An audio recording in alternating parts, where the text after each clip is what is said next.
भगत का करई, जो अपराध भगत का करई, जो अपराध भगत का करई, जो अपराध भगत का करई, राम रोज पावक सो जरई, राम रोज पावक सो जरई, राम रोज पावक सो जरई, राम रोज पावक सो जरई, जो अपराध भगत का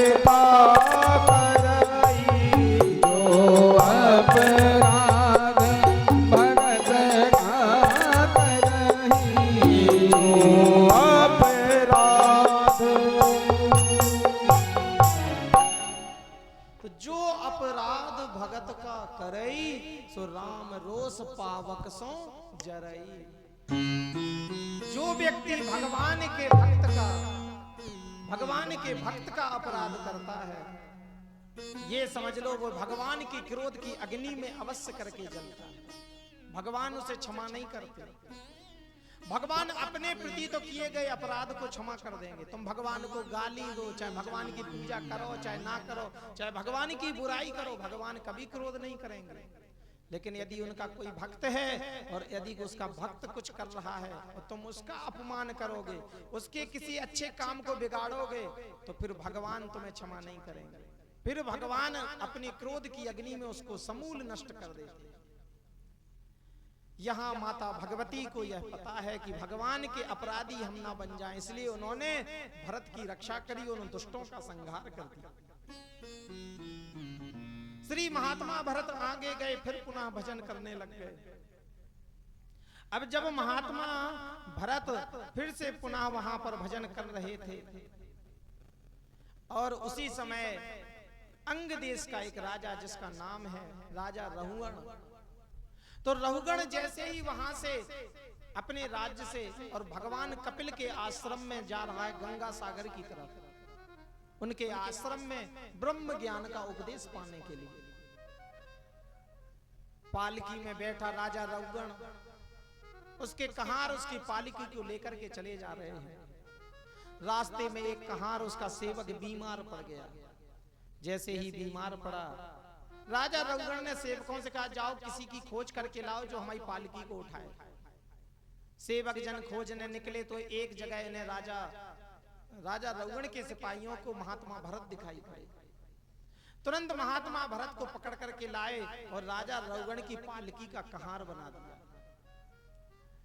अब जैसे ही यह पालकी लेकर के उठा करके चले, तो ये तो संत हैं, ये तो ये देखते थे कि कहीं ऐसा तो नहीं कि पांव के नीचे चींटी आ जाए, तो बार बार अपने पांव से रास्ते को देखते जा रहे हैं और जहां कोई चींटा चिंटी कीट पतंगा दिखे तो फिर अपने पांव को जो है ना बचा करके चलते हैं। अब जब ये बार बार पैर इधर उधर रखें तो पूरी पालकी भी ऐसे ऐसे हिलने लगे। अब उसमें बैठे राजा रहुगण जो थे सो बार बार वो भी यहाँ के वहां लुढ़कने लगे। अचानक एक घटना घटी कि महाराज भरत के पैर के नीचे कोई कीट पतंगा आने को हुआ, सो महाराज भरत तुरंत उसे बचाने के चक्कर में उछल गए और जैसे ही उछले सो जो पालकी थी सो वो उनके कंधे से छूट गई और पालकी नीचे गिर पड़ी। राजा रहुगण उस पालकी में जो बैठा था उसके सिर में चोट लगी। क्रोध में गुस्से में पालकी से बाहर आया। आकर के राजा रहुगण ने महात्मा भरत को खरी खोटी सुनाना शुरू किया। अरे बोले, इतना भारी भरकम शरीर है, इतना हट्टा कट्टा शरीर है, लेकिन तेरा यह शरीर किसी काम का नहीं। ये शरीर तो इस धरती के लिए तेरा बोझ है, वजन है, बस और कुछ नहीं। उस समय महात्मा भरत ने कहा कि हे राजन, तुमने जो कहा वही सत्य है। ये हाड़ मांस का ये शरीर जो है ना, बोले ये हाड़ मांस का शरीर धरती के लिए तो वजन ही तो है, बोझ ही तो है धरती पे, और इसके सिवाय क्या है। इस शरीर में जो आत्मा है, यदि उसके कल्याण को कर लिया जाए तो इस शरीर को पाने का जीवन सार्थक है, अन्यथा ये जीवन तो पूरा वजन ढोने के सिवा कुछ नहीं, बस शरीर का वजन ढोते रहे, बस ऐसे ही जीवन निकल गया। ये बात जैसे ही सुनी तो तुरंत रघुगण की समझ में आया कि ये तो कोई विद्वान महात्मा संत हैं, अनजाने में हमने इनका अपमान कर दिया। हाथ जोड़ करके बोले, महाराज आपका नाम क्या है, आप अपना परिचय दीजिए। महात्मा भरत ने कहा कि हे राजन, बोले परिचय आत्मा का नहीं होता, परिचय तो केवल शरीर का होता है। जो भी नाम हो, जो भी परिचय है वो शरीर ही का तो है, आत्मा का तो कोई नाम रूप होता ही नहीं। राजा रघुगण ने कहा फिर भी आपका कुछ तो नाम होगा, तो कहा मेरा नाम जड़ भरत है, मुझे संसार में जड़ भरत के नाम से ही लोग जानते हैं। अच्छा, बोले महाराज एक प्रश्न है। बोले क्या? ये बताइए कि आत्मा को कष्ट क्यों होता है? महात्मा भरत ने कहा कि आत्मा को कभी कोई कष्ट होता ही नहीं है। फिर बोले महाराज हम दुख सुख क्यों देखते हैं? बोले ये सुख और दुख जो भी हैं ये सब मन से होते हैं। मन में जो चीज उसके अपने हिसाब की हो गई, मन के अनुरूप जो हो गया सो वो सुख है, और मन के विपरीत जो हो गया वही दुख है। जैसे पता चला कि आपने सोचा कि इस बार कम से कम फसल हमारी, मन में विचार हुआ कि इस बार कम से कम मेहनत करी तो इस बार कम से कम 100 बोरा हमारे घर में अन्न होगा।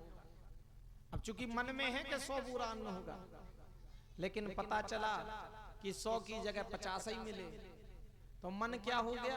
दुखी हो गया। अरे यार हम तो 100 की आस लगाए थे, जो तो 50 ही मिले, तो मन दुखी हो गया। अब हमने सोचा कि चलो इस बार हमें 50 बोरा मिल जाएगा, लेकिन भगवान की कृपा हुई कि 100 बोरा हो गए। तुरंत मन प्रसन्न हुआ। क्यों? क्योंकि मन में 50 की आस थी और मिल 100 गए, मन से ज्यादा मिला तो खुश हो गए। तो बताया कि इस मन के अनुरूप जो हो जाए वही सुख है, और मन के विपरीत जो हो जाए वही दुख है। पता चला अच्छा घर है, अच्छा भवन है, अच्छे घर मकान में बढ़िया सब सुविधाएं हैं, लेकिन मन यदि उस महल में भी यदि राजी ना हुआ तो वो महल में भी तुम्हें सुख नहीं देगा। और वही मन यदि टूटी फूटी झोपड़ी में संतुष्ट हो जाए तो पता चला कि वही हम सुखी हो जाएंगे। किसी को भैया 1 लाख रुपया महीना मिल रहा है, और यदि 1 लाख में भी वो संतुष्ट नहीं है तो वे 1 लाख में भी सुखी नहीं है। और किसी को यदि महीना के 10,000 मिल रहे लेकिन वो उसी में संतुष्ट है तो वो 10,000 में सुखी हो जाता है। तो ये सब मन ही से तो है। मन जहां संतुष्ट हो गया वही सुख है, और मन जहां असंतुष्ट हुआ वही दुख है। ये बात जब कही तब राजा रघुगण को ये बात समझ में आई। राजा रघुगण को ज्ञान उपदेश किया, और आत्मज्ञान ब्रह्म ज्ञान आदि का उपदेश करने के बाद फिर वहां से विदा किया। राजा रघुगण अपने राज्य को लौटे और महात्मा भरत अपनी तपस्या में लग गए। महाराज सुखदेव कहते हैं कि इस प्रकार से श्री भरत जी महाराज का यह सुंदर जीवन चरित्र मैंने तुम्हें सुनाया। बोले वृंदावन बिहारी लाल की श्री राधे। आइए 2 मिनट के लिए भगवत नाम संकीर्तन, और उसके बाद आगे कथा में प्रवेश करें। भगवान के सुंदर अवतार की कथा में प्रवेश करेंगे। बोले राधा कृष्ण भगवान की। देखो भैया, कम से कम सब लोगों से एक ही विनती है कि यहाँ बैठे हो तो हाथ ऐसे नहीं करें, कम से कम तनक हाथन को कष्ट दो, तनक ताली की सेवा करो। क्योंकि संत कहते हैं कि भगवान के भजन में यदि 2 हाथ मिले हैं या जीभ मिली है तो जीभ से भगवान का नाम गाओ और हाथ से उनकी ताली की सेवा करो, तो तुम्हारे जो हाथ की रेखाओं में जो गड़बड़ी है वो ठीक हो जाएगी। पंडित जी से जानी करने आए कि महाराज हमारे भाग्य में का लिखो, सब अपने आप अच्छा हो जाए।